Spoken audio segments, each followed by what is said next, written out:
समस्या को सबसे पहले पहचानना होगा और हमें डिसीजन लेना होगा कि हाँ, मुझे हेल्प की जरूरत है। ये सबसे पहला और सबसे महत्वपूर्ण कदम है। अब हम कहाँ सहायता प्राप्त करने के लिए पहुंचे, कहाँ जाएं, किस व्यक्ति से बात करें? तो दोस्तों, किसी ऐसे व्यक्ति से बात करना शुरू कीजिए जिस पे आप भरोसा करते हैं, आपकी बीमारी का डायग्नोसिस करते हैं, पता लगाते हैं कि अगर कोई व्यक्ति बहुत ज्यादा शराब का सेवन कर रहा है तो वो क्यों कर रहा है। हमें उनसे डिस्कस करना है कि नशा छोड़ने के लिए मेरे पास ट्रीटमेंट में क्या क्या ऑप्शंस अवेलेबल हैं, मैं क्या कर सकता हूं, क्या मुझे करना चाहिए, क्या मुझे नहीं करना चाहिए।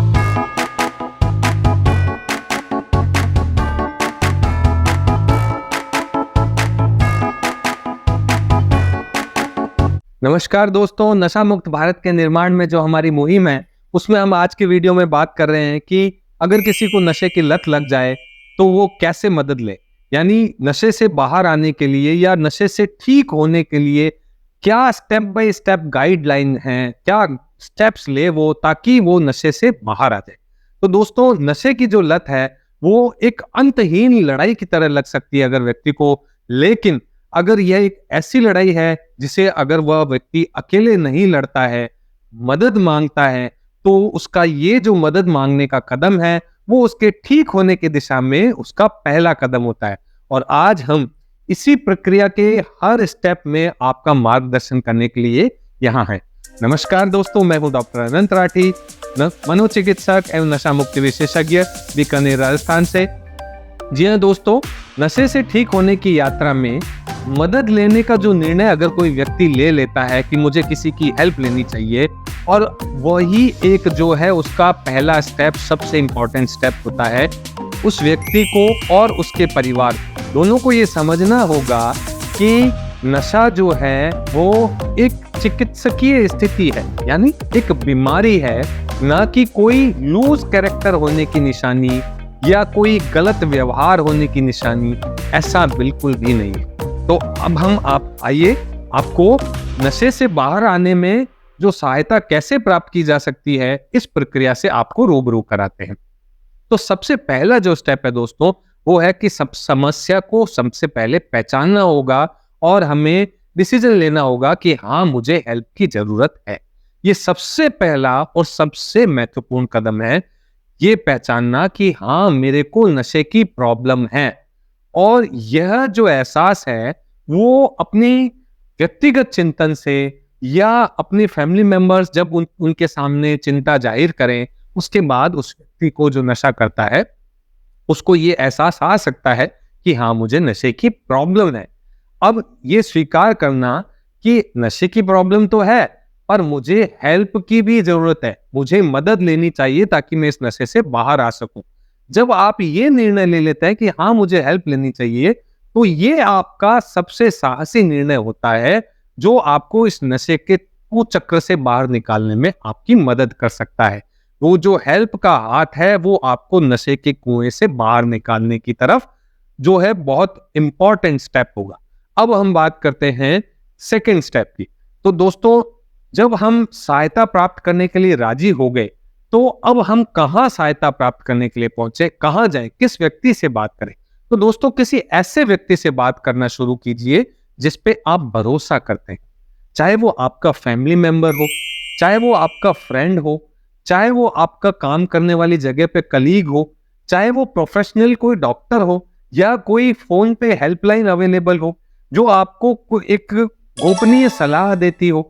तो इस तरह कोई भी व्यक्ति जिस पे आप अपना भरोसा रखते हैं, उससे आप प्रारंभिक सहायता के लिए बात कर सकते हैं और क्या ट्रीटमेंट मोडेलिटीज या क्या किया जा सकता है इस बारे में, उससे उस बारे में विचार विमर्श कर सकते हैं।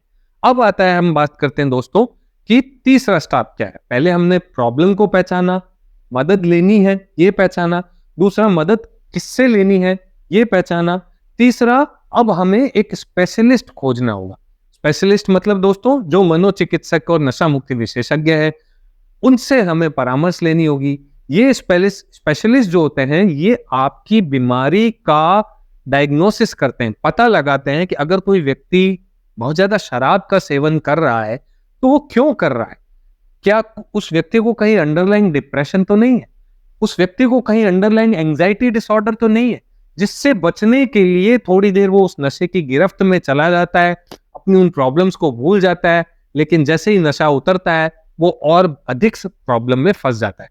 तो ये जो स्पेशलिस्ट हैं, साइकियाट्रिस्ट हैं, ये आपके नशे की लत जो है उसकी गंभीरता को समझते हैं और वो एक पेशेंट सेंट्रिक, जो एक व्यक्ति के अनुसार उसके व्यवहार, उसकी मानसिक परिस्थितियां, उसका सामाजिक परिवेश, उसके नशे का प्रकार, उसके नशे की मात्रा, उसके हिसाब से एक उपचार की योजना, एक प्लान बनाते हैं।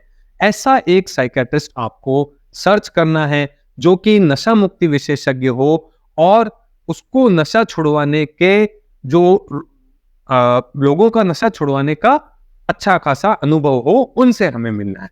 अब हम बात करें चौथे स्टेप की, तो हमें उनसे डिस्कस करना है कि नशा छोड़ने के लिए मेरे पास ट्रीटमेंट में क्या-क्या ऑप्शंस अवेलेबल हैं, मैं क्या कर सकता हूं, क्या मुझे करना चाहिए, क्या मुझे नहीं करना चाहिए।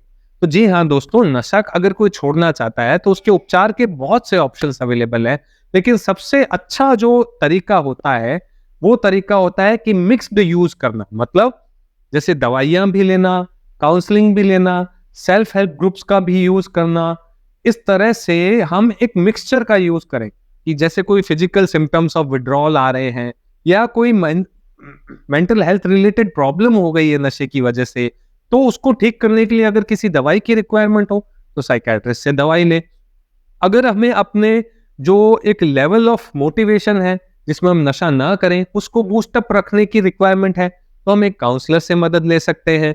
या हमें अपने अनुभव साझा करना चाहे या दूसरों ने नशे से जो जंग कैसे जीती उस बारे में अगर हम बात करना चाहें तो सेल्फ हेल्प ग्रुप्स है जैसे अल्कोहल एनोनिमस या ओपीएम एनोनिमस, उनमें हम बात कर सकते हैं। तो जो हम पहला ऑप्शन हमने जो बताया दवाइयाँ, तो बहुत सी दवाइयाँ ऐसी आजकल मार्केट में उपलब्ध है दोस्तों, जो नशे की क्रेविंग को खत्म करती है, उसकी जो मन में इच्छा आती है उसको खत्म करती है।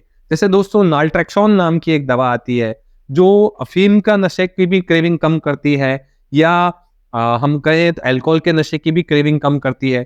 इसके अलावा जो दवा आती है ब्यूप्रिनॉर्फिन है, तो या मिथाडोन है, ये भी जो है वो एगोनिस्ट की एक्टिविटी रखती हैं। और जो कोई व्यक्ति चिट्टा, स्मैक या हेरोइन ये सब पीता है तो उसको जो विड्रॉल सिम्टम्स आते हैं सडनली छोड़ने के कारण, उनको कंट्रोल रखती हैं।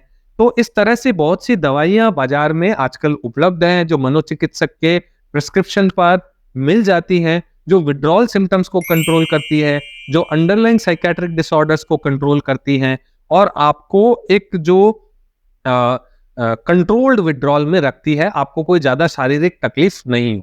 फिर आती है काउंसलिंग की बात, तो किसी साइकोलॉजिस्ट से मिल करके और अपनी जो एंजाइटी रिलेटेड प्रॉब्लम्स हैं या डिप्रेशन रिलेटेड प्रॉब्लम्स हैं उस बारे में हम बात कर सकते हैं। हमारी थॉट प्रोसेस में क्या गलतियां हैं, हम किस तरह से कोई स्ट्रेस की सिचुएशन में सामना कर सकते हैं, उस बारे में बात कर सकते हैं।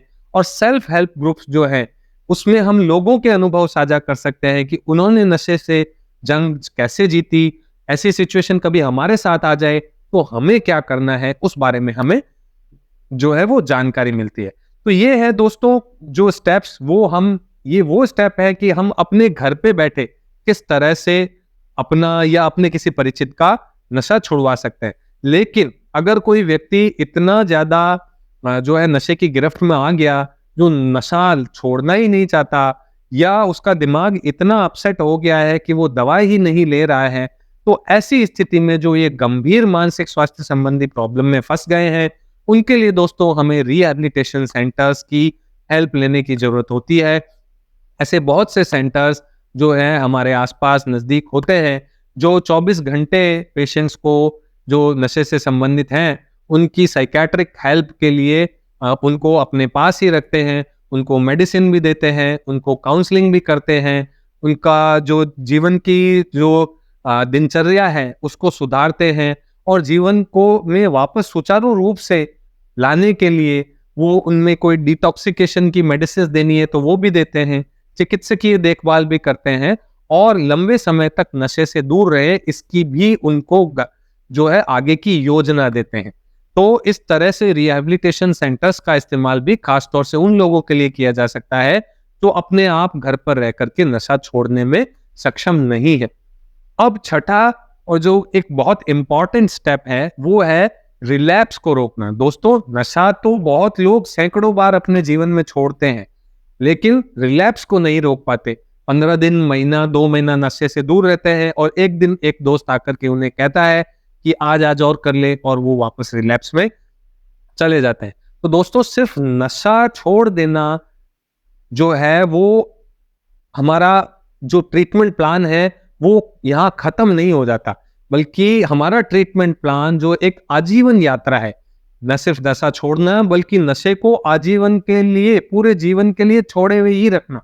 तो ये जो एक रिलैप्स रोकथाम योजना जो है, ये आपके ट्रिगर्स को पहचानती है कि किस तरह उस व्यक्ति के दिमाग में नशे की मन में आती है। जैसे कोई अगर शराबी है, वो रोज शाम को 7 बजे अल्कोहल लेने जाया करता है, तो 7 बजे जो घड़ी दिखती है उसे, तो वो उसको ये ट्रिगर फैक्टर है। या कोई व्यक्ति है जो किसी पर्टिकुलर व्यक्ति, दूसरे व्यक्ति की दुकान पे जाकर के अफीम लेता था, तो अब उसकी दुकान के आगे से गुजर रहा है, तो वो उसको ट्रिगर करता है, उसको याद दिलाता है, उसके मन में एक इच्छा पैदा करता है। तो उस व्यक्ति को ट्रिगर्स की पहचान करवाते हैं, उसको स्वस्थ दिनचर्या स्थापित करने में मदद करते हैं, और अपने एक सिस्टम से ट्रैक टू ट्रैक चलते रहने के लिए कि इस नशा मुक्त जिंदगी से के ट्रैक से इधर उधर नहीं आना, इसके लिए एक उनके लिए जो सहायता प्रणाली जो है वो स्थापित करते हैं रिलैप्स प्रिवेंशन वाली। तो अपने जो आपके जो साइकेट्रिस्ट हैं, जो नशा मुक्ति विशेषज्ञ हैं, उनके साथ अगर हम जो रेगुलर फॉलोअप में रहे, तो वो आपको डे टू डे गाइड करते रहेंगे कि इस तरह की सिचुएशन आए तो आपको क्या करना है। कोई व्यक्ति अगर आपको मनवार करे तो आपको क्या करना है, तो वो आपको जो इस ट्रैक से बाहर हटने से बचाएंगे। और सातवां जो स्टेप है वो है आफ्टर केयर प्रोग्राम्स जो होते हैं। जैसे हमने डिटॉक्सिफिकेशन फेज कर ली, उसके बाद हम जो शुरुआती उपचार खत्म हो गया, अब हम लंबे समय तक हम कैसे अपने आप की हेल्प कर सकें, कैसे दूसरों की हेल्प कर सकें, कैसे हम थेरेपी ले सकें, कैसे हम अपने दिमाग को शांत कर सकें, या जो सेल्फ हेल्प ग्रुप्स है उसमें हम रेगुलरली इन्वॉल्व रहते रहें, ताकि हमारा जो लेवल ऑफ मोटिवेशन है एब्स्टिनेंट रहने का वो एक हाई लेवल पर रहे, और इस तरह से हमें जो नशे की एक चुनौती है उसका समाधान करने में हमें इससे मदद मिलती है। तो दोस्तों, जो नशे से उबरना है उसमें रिकवरी एक यात्रा है, न कि कोई एंड पॉइंट या हमारा कोई गंतव्य। याद रखें, रिकवरी में हमेशा उतार चढ़ाव आते हैं, यानी ये एक रोड है जिसमें अप्स एंड डाउन्स आते हैं। लोग वापस नशा करने लग जाते हैं, छोड़ भी देते हैं, लेकिन हमेशा ध्यान रखें कि मदद मांगना सबसे पहला और सबसे जरूरी कदम है। और अगर हमने किसी से मदद मांगी तो जिसने भी हमारी मदद की, वो एक कदम हमें उस नशे के भंवरजाल से बाहर निकालने में बहुत इम्पोर्टेंट स्टेप होता है। तो कभी भी मदद मांगने से न डरे और हमेशा अपनी रिकवरी के लिए प्रतिबद्ध रहे।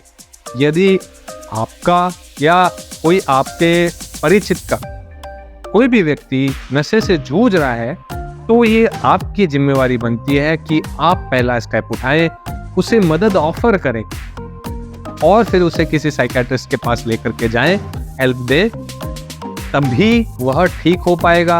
एक नशा करने वाला व्यक्ति ठीक होगा, एक एक करके समाज ठीक होगा, और एक एक समाज करके हमारा देश ठीक होगा, नशा मुक्त होगा। आशा करता हूँ मेरे द्वारा दी गई जानकारी आपको अच्छी लगी होगी। इस वीडियो को ज़्यादा से ज़्यादा शेयर कीजिएगा। जय हिंद, जय भारत।